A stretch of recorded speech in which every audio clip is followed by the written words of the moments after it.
আসসালামু আলাইকুম। আমাদের বেগুন চাষীদের মাথা ব্যথার কারণ হচ্ছে বেগুনের ডগা ও ফল ছিদ্রকারী পোকা। এই পোকা আক্রমণ করলে বেগুনের পুরোটাই ফেলে দিতে হয়, বাজারে কেউ কিনতে চায় না। ফলে কৃষক প্রচুর লসের সম্মুখীন হয়। বেগুনের ডগা ও ফল ছিদ্রকারী পোকা প্রথমে হচ্ছে বেগুনের এই যে ডগায় আক্রমণ করে, তারপর হচ্ছে যখন ফুল ফল হয় তখন সে ডগা আক্রমণ কিছুটা কমিয়ে দিয়ে সে ফুল ফলে আক্রমণ করে। জমিতে মাত্রাতিরিক্ত ইউরিয়া সার ব্যবহার করলে আমাদের যে বেগুনের কচি ডগা থাকে সেটি রসালো হয়, এর আক্রমণ আর বেশি হয়। বেগুনের ডগা ও ফল ছিদ্রকারী পোকা প্রথমে এই যে পাতার পিছনের দিকে ডিম পারে, তারপর হচ্ছে ডিম ফুটে যখন কীড়াগুলো বের হয় তখন সে হচ্ছে যে কচি ডগা আক্রমণ করে। কচি ডগা আক্রমণ করে সে হচ্ছে ডগা যে পানি চলাচল করে জালের মাধ্যমে সেই জালেম সেই যে কেটে দেয়। এই যে দেখেন, এই যে এখানে কেটে ফেলছে খেয়ে খেয়ে। ফলে সেখানে হচ্ছে পানি চলাচল হয় না, খাদ্য পুষ্টি সেখানে যায় না। ফলে হচ্ছে বেগুনের ডগাটি আস্তে আস্তে নেতিয়ে পড়ে। নেতিয়ে পড়া ডগাটি একসময় মারা যায়। আর হচ্ছে এই যে বেগুনের যে ডগা ফল ছিদ্রকারী পোকা, সে ডগা ছিদ্র করে ভিতরের দিকে খেতে শুরু করে, আস্তে আস্তে সে পুরো গাছটি নষ্ট করে দিতে পারে। সেজন্য আমরা যদি দেখি যে যে বেগুনের ডগা ও ফল ছিদ্রকারী পোকা আক্রমণ হয়েছে, তাহলে আমাদের অবশ্যই ডগার যে অংশ নেতিয়ে গেছে তার থেকে 2 ইঞ্চি বা 1.5 ইঞ্চি নিচে আমরা ডগাটি কেটে ফেলব। এই যে দেখেন, বেগুনের ফলে আক্রমণ হয়েছে, এই যে ফলগুলো ছিদ্র করে সে ভিতরে শ্বাস খাচ্ছে। কীড়াগুলো বেগুনের ভিতরেই খেতে শুরু করে এবং ভিতরে সে হচ্ছে মল ত্যাগ করে। তার মল বা পায়খানাতে আপনার হচ্ছে শুটিমল ফাঙ্গাস গ্রো করে, ফলে বেগুনটি পচে নষ্ট হয়ে যায়। এই যে আপনারা দেখতে পাচ্ছেন, এটি হচ্ছে বেগুনের সেই কীড়া, একটু গোলাপি বর্ণের হয়ে থাকে। এই কীড়াটি বেগুনের ভিতরে ঢুকে সে হচ্ছে যে খেতে শুরু করে আর বেগুনটি নষ্ট করে ফেলে। এই যে দেখেন, এর মাউথ পার্টস হচ্ছে চুইং টাইপ, সে হচ্ছে চিবিয়ে চিবিয়ে ভিতরে শ্বাসগুলো খেয়ে ফেলে। আমরা যদি বেগুনের ডগা ও ফল ছিদ্রকারী পোকা দমন করতে চাই, তাহলে আমাদের জমিতে যে আক্রান্ত ডগাগুলো নেতিয়ে পড়েছে তার 1 থেকে 1.5 ইঞ্চি অথবা 2 ইঞ্চি নিচে ভালো অংশ রেখে আমরা ডগাটি কেটে ফেলবো। তাহলে হচ্ছে এই ডগার ভিতরে যে লার্ভাটা রয়েছে সেটা গাছে প্রবেশ করতে পারবে না, এই আক্রান্ত ডগার মধ্যে থেকে যাবে।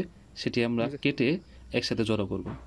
জড়ো করার পরে সেগুলো আমরা মাটির 1.5 ফিট নিচে 1 ফিট নিচে পুঁতে ফেলবো, অথবা হচ্ছে আমরা এগুলো পুড়িয়ে ফেলবো, যাতে হচ্ছে এই আক্রান্ত ফল ও ডগা থেকে নতুন করে লার্ভা জন্ম নিতে না পারে। আমাদের জমির যে আক্রান্ত ফলগুলো রয়েছে সেগুলো আমরা জমির পাশে ফেলবো না, সেগুলো অবশ্যই আমরা মাটিতে পুঁতে ফেলবো অথবা হচ্ছে আগুনে পুড়িয়ে ফেলবো।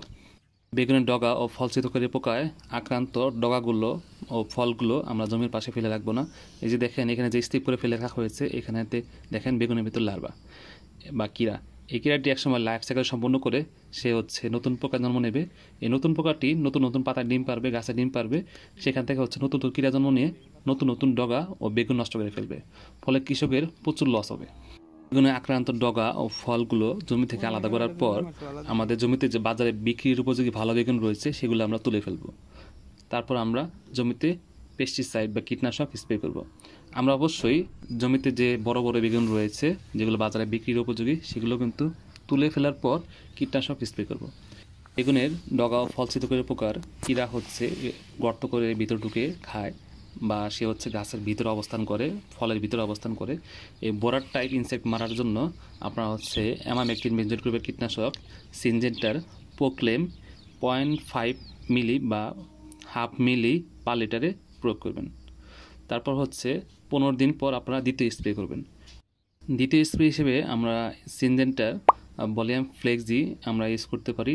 ভলিউম ফ্লেক্সি 300 SC, এটি আমরা 0.5 মিলি পার লিটার বা 10 লিটার পানিতে 5 ml মিশিয়ে আপনি স্প্রে করতে পারেন। তারপর তৃতীয় স্প্রে হিসেবে আপনারা সবিকর্ন ইউজ করতে পারেন। 2 মিলি পার লিটার বা প্রতি 10 লিটার পানিতে 20 মিলি করে প্রয়োগ করবেন। একই গ্রুপের ওষুধ বারবার প্রয়োগ করলে জমিতে পেস্টিসাইড বা কীটনাশক স্প্রে করলেও পোকা মরে না।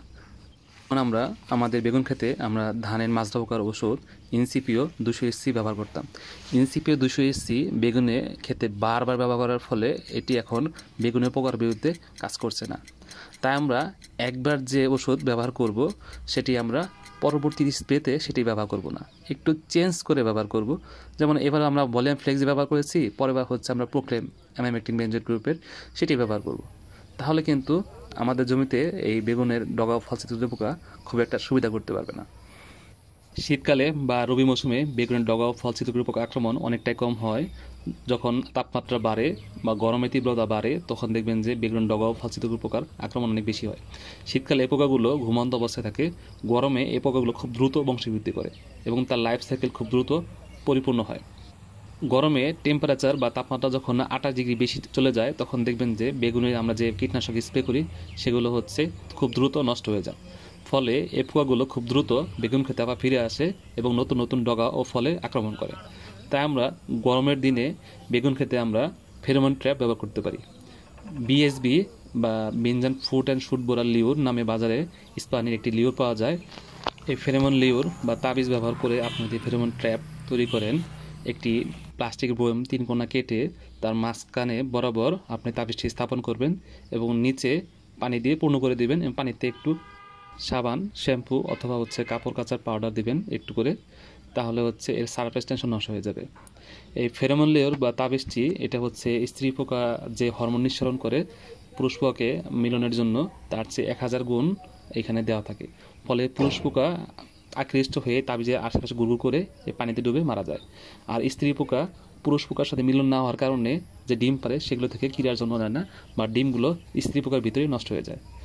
ফলে বেগুনের ডগা ও ফল ছিদ্রকারী পোকার আক্রমণ অনেকটাই কমে যাবে।